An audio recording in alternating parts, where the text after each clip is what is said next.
చాలా ఉంది సినిమా గురించి చెప్పుకోనికి. ప్లీజ్ నాకు కొంచెం టైం ఇవ్వండి. ముందుగా 'రాజు వెడ్స్ రాంబాయి' నుంచి వచ్చిన ఫస్ట్ సాంగ్ 'రాంబాయి' సాంగ్‌ని ఇంత పెద్ద హిట్ చేసిన 2 తెలుగు రాష్ట్ర ప్రజలకి నా హృదయపూర్వక శిరస్సు వంచి నమస్కారాలు ఇస్తున్నా. ఈ పాటని ఎంత హిట్ చేసిరో నవంబర్ 21 పాట కంటే పెద్ద హిట్ ఈ సినిమాని చేస్తారని మనస్ఫూర్తిగా తెలుగు ప్రేక్షకుల్ని కోరుకుంటున్నా. Thank you so much. First of all నేను తెలుగు సినిమా ఇండస్ట్రీకి వచ్చినాక ఒక ఆఫీస్ బాయ్గా పనిచేస్తూ సౌండ్ ఇంజనీర్గా ఆఫీస్ బాయ్ నుంచి సౌండ్ ఇంజనీర్గా షిఫ్ట్ అయినా నేర్చుకున్నా. నేనే నైట్లు ఏదో దొంగతనంగా నేర్చుకొని సౌండ్ ఇంజనీర్గా వర్క్ చేస్తున్నప్పుడు నాదొక చిన్న మిక్సింగ్ ఏదో నచ్చి, నీకు మ్యూజిక్ ఇంట్రెస్ట్ అంటే నీకు సురేష్ బాగా చేసినావు మిక్సింగు, నువ్వు ఏమన్నా ట్యూన్స్ చేస్తావా అని అడిగితే ఏమన్నా చేసిన, ఒకసారి వినిపి అని చెప్పి నా ట్యూన్స్ విని నాకు మొదటి సినిమా అవకాశం అంటే ఈరోజు ఈ స్టేజ్ మీద నిలబడ్డంటే మొదటి సినిమాకు పునాది వేసిన వేణు ఉడుగుల అన్నకు, అన్న మీకు పాదాభివందనాలన్న. ఒక ఆఫీస్ బాయ్ని మ్యూజిక్ డైరెక్టర్ చేయడానికి ఎవరు అంటే నువ్వు ఎక్కడ నేర్చుకున్నావు అంటే నీకేమన్నా బ్యాక్గ్రౌండ్ ఉందా ఇట్లా చూస్తారు. బట్ అదేమీ చూడలేదు. నీకు అక్కడ విషయం ఉందా, నన్ను పిక్ చేసుకొని నన్ను ఒక సినిమాకు కంపోజర్గా చేసి అక్కడి నుంచి నా జర్నీ స్టార్ట్ అయ్యేలాగా నా వెన్నంటూ ఉన్నావన్నా. థ్యాంక్ యూ సో మచ్ వేనన్నా, థ్యాంక్ యూ సో మచ్. నీకు ఆజన్మాంతం రుణపడి ఉంటావేనన్నా. Thank you. నెక్స్ట్ నాకు వేనన్న తర్వాత అంత జెన్యున్గా అందరూ నేను చేసిన ప్రతి టీం నాకు చాలా హెల్ప్ చేశారు. బట్ వేనన్న తర్వాత అంత జెన్యున్గా అరే వీళ్ళు మనోళ్ళు, వీళ్ళు ఎదగాలి అంటే మేమే కాదు, వాళ్ళతో పనిచేసిన ప్రతి డైరెక్టర్ ప్రతి టెక్నీషియన్ గురించి ఓన్ చేసుకొని థింక్ చేసే ఏకైక వ్యక్తులు 2 ఉన్నారు, సాయి గారు, నితిన్ గారు.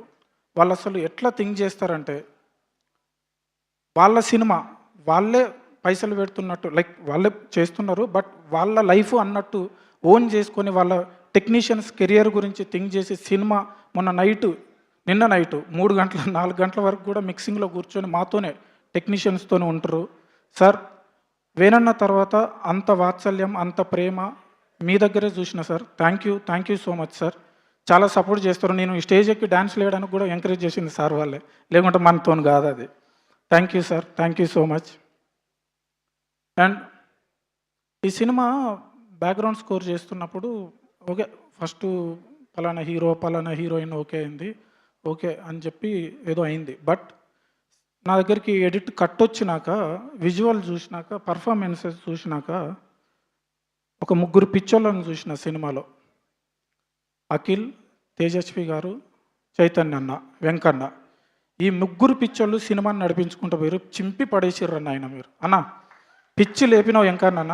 తేజస్వి గారు మీకు చాలాసార్లు 2 సార్లు ఫోన్ చేసి కూడా చెప్పిన, ఎక్స్ట్రాడినరీ పర్ఫార్మెన్స్ అండి. అఖిల్ వేనన్న చెప్పింది అవుతుంది తమ్మి. And thank you. మీ వల్ల నేను ఇంత మంచి సాంగ్స్ చేయగలిగాను. ఎందుకంటే ఆపోజిట్ పర్ఫార్మెన్స్ లేకపోతే కష్టం, బ్యాక్గ్రౌండ్ స్కోర్ చేయలేం.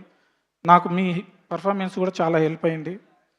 అండ్ మేము ఇంత ఈ సినిమా అంత చేసి ఇంత కష్టపడి ఇంత మంచి సినిమా చేసినాక ఈ సినిమాని భుజాన్ని ఎత్తుకునే వాళ్ళు కావాలి. సో ఈ సినిమాని భుజాన్ని వేసుకొని ఈ సినిమాని థియేటర్ల వరకు జనాల వరకు తీసుకెళ్తున్న వంశీ నందిపాటి గారికి అండ్ బన్నీవాసు గారికి థ్యాంక్ యూ సార్.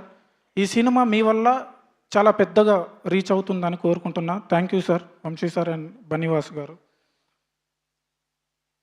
అండ్ పెద్ద మనిషి, ఈ సినిమాకి పెద్ద మనిషి బోస్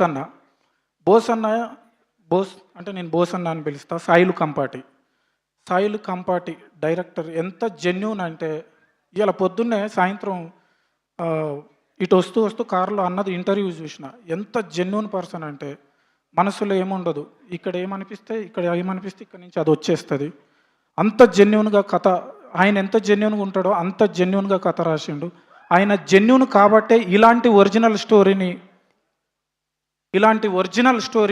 రానా పెద్ద మనిషి అగో ఇలాంటి ఒరిజినల్ స్టోరీ చేయాలంటే గట్స్ ఉండాలి. దాంతోపాటు ఆ స్టోరీల మీద ప్రేమ ఉండాలి. అద్భుతమైన డైరెక్టర్ అయినా నేను చూసిన పనిచేసిన వాళ్ళలో అందరూ మంచి డైరెక్టర్స్, ఈయన జెన్యూన్ డైరెక్టర్. థ్యాంక్ యూ అన్న. ఈ సినిమాకు నన్ను అరే విజులేర్రా బతుకోర్రా.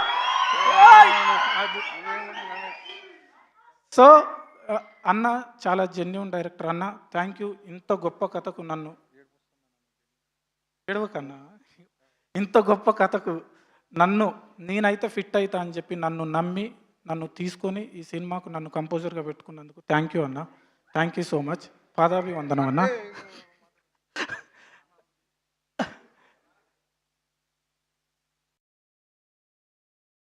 అండ్ అంతే అండి. ఈ సినిమా November 21 వస్తుంది. దయచేసి అద్భుతమైన కథ. ఈ కథ నాకు తెలుసు, ముందే తెలుసు. ఈ కథ మేమున్న ఆ డిస్ట్రిక్ట్, ఆ కాన్స్టిట్యున్సీ ఆ ఏరియాలోనే జరిగింది. నాకు తెలుసు ఆ టైంలో నేను కొంచెం అన్మెచ్యూర్డ్గా ఉండే. చాలా చాలా అంటే అది చెప్పుకోలేని కథ.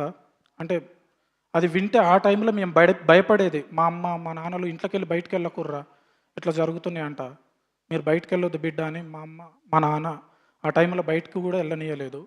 అంత ఇదిగా ఉండే. ఇది బయటికి రాకుండా కప్పిపుచ్చి పడేసారు.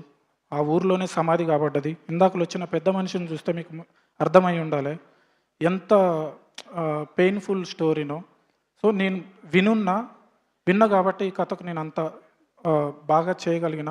ఈ సినిమాకి ఇంకొక ప్రొడ్యూసర్గా చేసిన రాహుల్ గారు, sir thank you. Me support నాకు చాలా చాలా ప్రాసెస్లో చాలా అద్భుతంగా నాకు సపోర్ట్ చేశారు.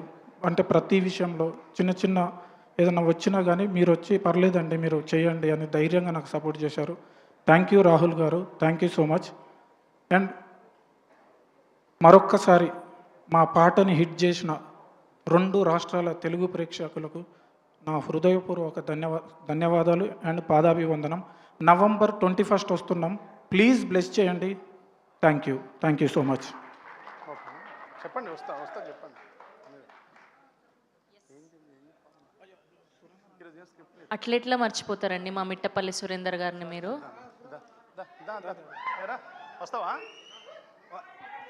సారీ అండి, క్షమించండి. ఈ సినిమాకి నేను ఒక బాణీ బతకాలంటే, ఒక ట్యూన్ బతకాలి అని అంటే దానికి లిరిక్స్ చాలా ఇంపార్టెంట్ అండి. నేను ఎప్పుడు కూడా ట్యూన్తో పాటు లిరిక్స్ను కూడా బిలీవ్ చేస్తా. ఒక ట్యూన్ వల్లనే జనాల్లోకి వెళ్ళదు, ఒక రిధం వల్లనే. మాస్ పాటలు వెళ్తాయి, అవి పక్కకు పెడితే ఇలాంటి ఎమోషనల్ కంటెంట్కి ఒక అద్భుతమైన లిరిక్స్ ఉంటేనే ప్రతి పాట బతుకుతుంది. సురేందర్ అన్న రాసిన ప్రతి పాట మట్టిలోంచి వచ్చినట్టుంటుంది, కథలోంచి పుట్టినట్టుంటుంది. అద్భుతంగా రాసినవన్నా. థ్యాంక్ యూ సో మచ్ అన్న. సెకండ్ రాంబాయి సాంగ్లో చరణంలో వచ్చే లిరిక్స్